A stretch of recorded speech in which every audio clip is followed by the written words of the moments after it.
और चौथा संकेत क्या है इसमें?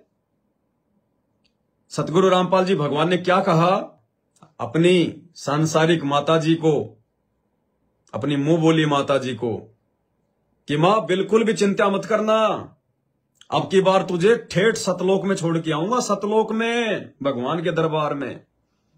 बच्चों, ज्ञान का बहुत प्रभाव होता है। मेरी माता जी शरीर की वो वृद्ध हो गई थी, और जब अंतिम सांस आए, उनका समय आया, ने बोली भाई गुरुजी मैंने साथ लेके जाइए, छोड़ कर आइए। मेरी माता जी से मैंने कहा माँ चिंता ना करिए, तेरे साथ चलूंगा और भगवान के दरबार में छोड़ कर आऊंगा तेरे को, सच्चे दरबार में, सतलोक में। यहां सतगुरु रामपाल जी भगवान ने संकेत संकेत में अपने आप को पूर्ण ब्रह्म परमात्मा साबित कर दिया, अल्लाहू अकबर साबित कर दिया, स्वयं ही ये कबीर है ये साबित कर दिया। अरे कौन छोड़ के आ सकता है सतलोक में? अरे जिस सतलोक की जानकारी परमात्मा कहते हैं कि स्वयं उस भगवान के अलावा कोई दे नहीं सकता, 21 ब्रह्मांड में किसी को भी उस सतलोक की जानकारी नहीं है, सृष्टि रचना का ज्ञान नहीं है, परमात्मा स्वयं ही आकर अपने द्वारा रची गई सृष्टि की सही सही जानकारी देता है। तो भाई और बहनों, फिर सतलोक छोड़ के कौन आ सकता है?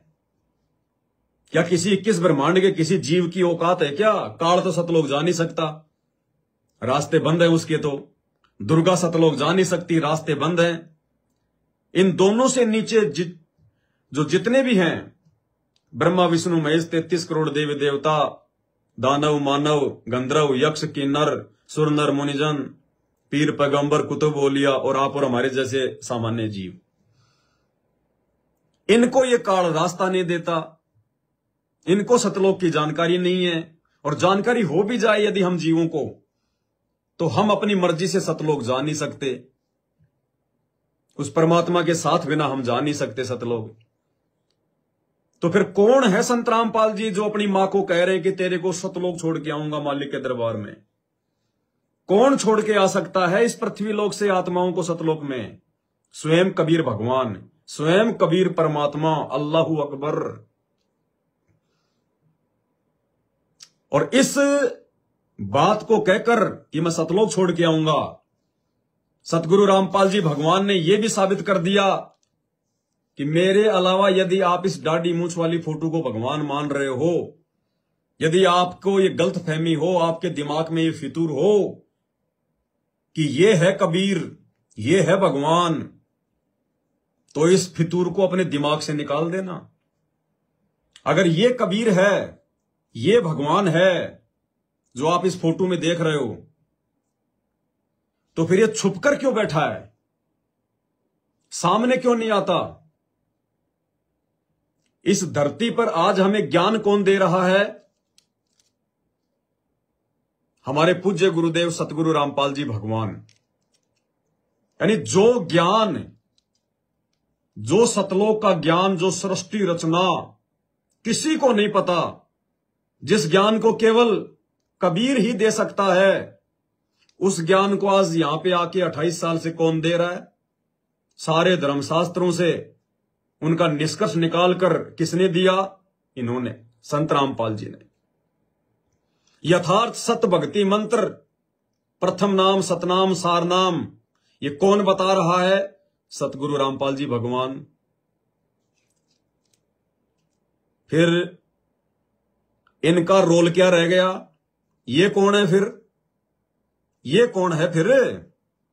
जब हमें सतलोक का ज्ञान, सतलोक जाने के मंत्र, भक्ति, आशीर्वाद, दर्शन, हमारे सारे कार्य, जब ये परमात्मा सार रहा है, तो फिर इनका रोल क्या है? ये कौन है फिर? तो कहने का मतलब है, ना तो वो कबीर जिसको हम मानते हैं कबीर भगवान, इस दाढ़ी मूंछ वाली फोटो को अपनी अज्ञानता के चलते, ज्ञान की ना समझी के चलते, जिस दाढ़ी मूंछ वाली फोटो को हम भगवान मान रहे हैं, ये तुम्हारा भगवान ना तो तुम्हें आज इस धरती पर ज्ञान दे रहा, ना तुम्हारे को ये नाम दीक्षा दे रहा, ना तुम्हारे को उसने आशीर्वाद दिया। कौन दे रहा है? संत रामपाल जी। तो हमें ज्ञान भी संत रामपाल जी दे रहे, नाम भी संत रामपाल जी दे रहे।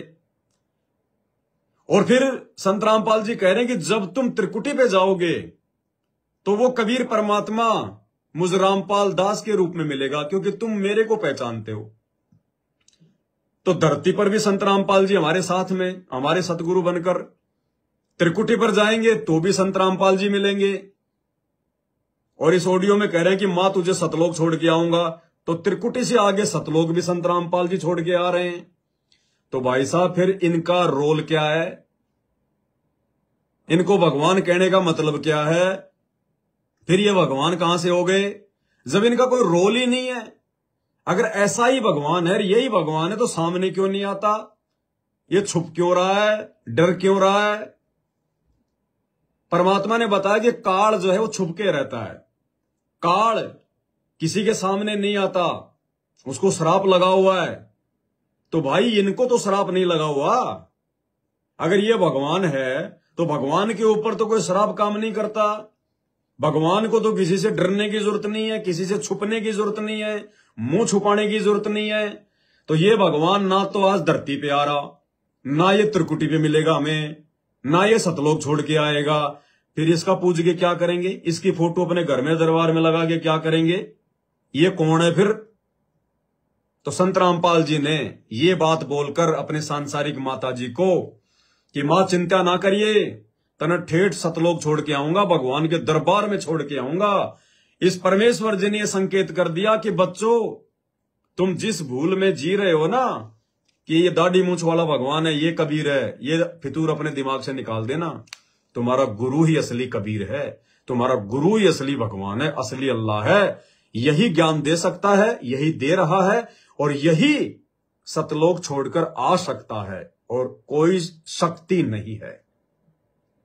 तो चौथा संकेत परमात्मा ने इस ऑडियो में यह किया। अब भाई और बहनों, 1.5 मिनट की ऑडियो अभी हमने केवल 30 सेकंड की सुनी है, और 30 सेकंड की ऑडियो में परमात्मा ने 4 संकेत कर दिए।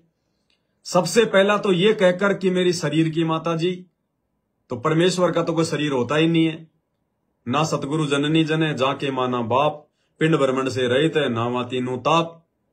रोज हम नित्य नियम में पढ़ते हैं अपनी गुरु महिमा में कि गरीब ऐसा सतगुरु हम मिल्या, तेज पुंज की लोय, तन मन अर्पो शीस को होनी होय सु होय। रोज हम अपने गुरु जी को कह रहे हैं कि गरीब ऐसा सतगुरु हम मिल्या, तेज पुंज की लोय, लोय मानी शरीर, तेज पुंज यानी नूरी। रोजाना तो हम अपने गुरु जी को कह रहे हैं कि हमें तो ऐसे सतगुरु मिल गए संत रामपाल जी जिनका तो तेज पुंज का शरीर है। तो शरीर तो है ही नहीं इनका, तो शरीर की मां तो हो ही नहीं सकती फिर इनकी कोई। तो एक तो इन्होंने ये संकेत कर दिया कि ये स्वयं परमात्मा है, स्वयंभू है, ये कबीर भगवान है। और दूसरा, परमात्मा ने अपने परिवार की जो अज्ञानता है, एक आत्मा तो सतलोक जा रही है, पीछे से वो रो रहे हैं बालकों की तरह, गीदड़ की तरह। दूसरा संकेत ये कर दिया अपने परिवार की अज्ञानता का। तीसरा, परमेश्वर ने यह साबित कर दिया कि मैं खुद परमात्मा हूं, मैं खुद भगवान हूं, मैं खुद ही तुम्हें सतलोक छोड़ के आऊंगा, दूसरा कोई नहीं जा सकता तुम्हारे साथ में। कितने संकेत कर दिए भगवान ने। तो अब फिर से सुनिए ऑडियो को, क्या कह रहे हैं परमात्मा। बच्चों, ज्ञान का बहुत प्रभाव होता है। मेरी माता जी शरीर की मां वृद्ध हो गई थी, और जब अंतिम सांस आए, उनका समय आया, ने बोली भाई गुरुजी मैंने साथ लेकर जाइए, छोड़ कर आइए। तेरी माता जी से मैंने कहा, मां चिंता ना करिए, तेरे साथ चलूंगा और भगवान के दरबार में छोड़ कर आऊंगा तेरे को, सच्चे दरबार में, सतलोक में। तो उसको इतना विश्वास बन गया ज्ञान से बिना। जब संस्कार निकट आए चलने के, कति ने बोलती बोलती लेटी लेटी थोड़ी सी 2 दिन बुखार सारा हल्का सा, वैसे व्हील चेयर पर बैठती थी, वो चल भी पड़े कि उठकर डोगा लेकर, तो रोने लगी। वहां सिस्टर थी, बोला माँ और रुक जा थोड़े दिन, हमारी सेवा जाओगी। गुरु जी के परिवार वाले कह रहे हैं कि माँ और रुक जा थोड़े दिन, बताओ, अरे सतलोक जा रही है और उसको रोक रहे हैं। कौन रोक सकता है? काल रोकने का काम करता है। रोकने का काम कौन करेगा? काल। अब खुद गुरुजी बता रहे हैं अपने परिवार की व्यथा, अपने परिवार के अज्ञान को खुद गुरुजी बता रहे हैं, सत्संग में बता रहे हैं कि मां थोड़े दिन और रुक जा। बताओ, ये तो मां महामूर्ख शब्द है, महामूर्ख व्यक्ति बोल सकता है ये बात। यदि किसी आत्मा का मोक्ष होना हो, सतलोक जारी है और कह रहे मां थोड़े दिन और रुक जा, हमारी सेवा जावेगी। बताओ, बालकों की बातें कर रहे हैं, बालकों की बातें। आगे क्या कह रहे हैं परमात्मा? वो चल भी पड़े फिर उठ कर डोगा लेके, तो रोने लगी। वहां सिस्टर थी, बोला माँ और रुक जा थोड़े दिन, हमारी सेवा जावेगी। बोली मैंने जान दो, गुरु जी आओगे और सेवा तुम और कर लियो, मैं तब जाऊंगी। वो रोने लगी, बोला बावड़ी हो तुम, तो सतलोक जाना है, ये तो खुश होना चाहिए तुमने ना, नो ना करो। नो कहती कहती शरीर छोड़ दी। तो बच्चों, यह भक्ति और योग ज्ञान लास्ट में इतना गजब का साथ देगा आपका, सब देह मोक्ष हो जाएगा। सुना आपने भाई और बहनों? जबकि इन्हीं के सतलोक आश्रमों से जुड़ी हुई एक बहन है, अरे कम से कम छोटे मोटे साथ संगति कर लिया करो उन आश्रमों में। क्यों ये भक्तों का लाखों करोड़ों रुपया तुमने पत्थरों में बर्बाद कर दिया?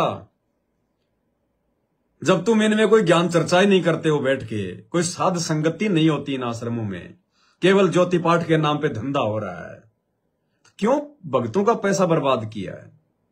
क्यों भक्तों को बेचारों को मजदूर बना के उनका समय तुमने जो है बर्बाद करवा दिया? अरे कोई आदमी हॉस्पिटल बनावे और हॉस्पिटल में इलाज हो ही नहीं, तो काहे के हॉस्पिटल है? वो तो पैसा बर्बाद कर दिया वो बिल्डिंग बनाने में। तो आश्रम का मतलब होता है 24 घंटे परमात्मा की चर्चा, ज्ञान चर्चा, मालिक की महिमा, उनका गुणगान, सत्संग, साध संगति। और तुम शेर, जब महीने 2 महीने में कोई आता है, कोई तुम्हारा वो धंधे वाला दिन, कबीर प्रकट दिवस आ गया, गरीबदास जी का बोध दिवस आ गया, संत रामपाल जी का बोध दिवस आ गया, कबीर जी का निर्वाण दिवस आ गया, दिव्य धर्म यज्ञ दिवस आ गया, संत रामपाल जी का अवतरण दिवस आ गया। महीने 2 महीने में एक बार तुम उन आश्रमों में प्रोग्राम करते हो और भक्तों को देते हो तुम लालच, लड्डू जलेबी, लड्डू जलेबी, लड्डू जलेबी। दस्त हो जाएंगे, इतने मत खिलाओ इन भक्तों को। लड्डू जलेबी का दे दे के लालच, और ज्योति पाठ, ज्योति पाठ, ज्योति पाठ। अरे आश्रम का मतलब होता है रोजाना सुबह शाम 2-2, 3-3 घंटे वहां पे जो है मतलब सत्संग होनी चाहिए। और कभी भी भगत आ जाओ, कोई रोक टोक नहीं होनी चाहिए, निशन से आना चाहिए भगत को। और तुम्हारे आश्रमों में भगत आने से बेचारे जो है डरते हैं कि कहीं मैं आश्रम में चला जाऊं, मेरे को भोजन मिले नहीं मिले, मेरे को वहां पे डांट खाने को मिलेगी कि तू क्यों आ गया, हमने तेरे को जो है कब बुलाया था, अभी तो दिव्य धर्म यज्ञ दिवस में 20 दिन बाकी है। वो आश्रम है, वो धनाना धाम नहीं, वो धंधा धाम है, धंधा धाम।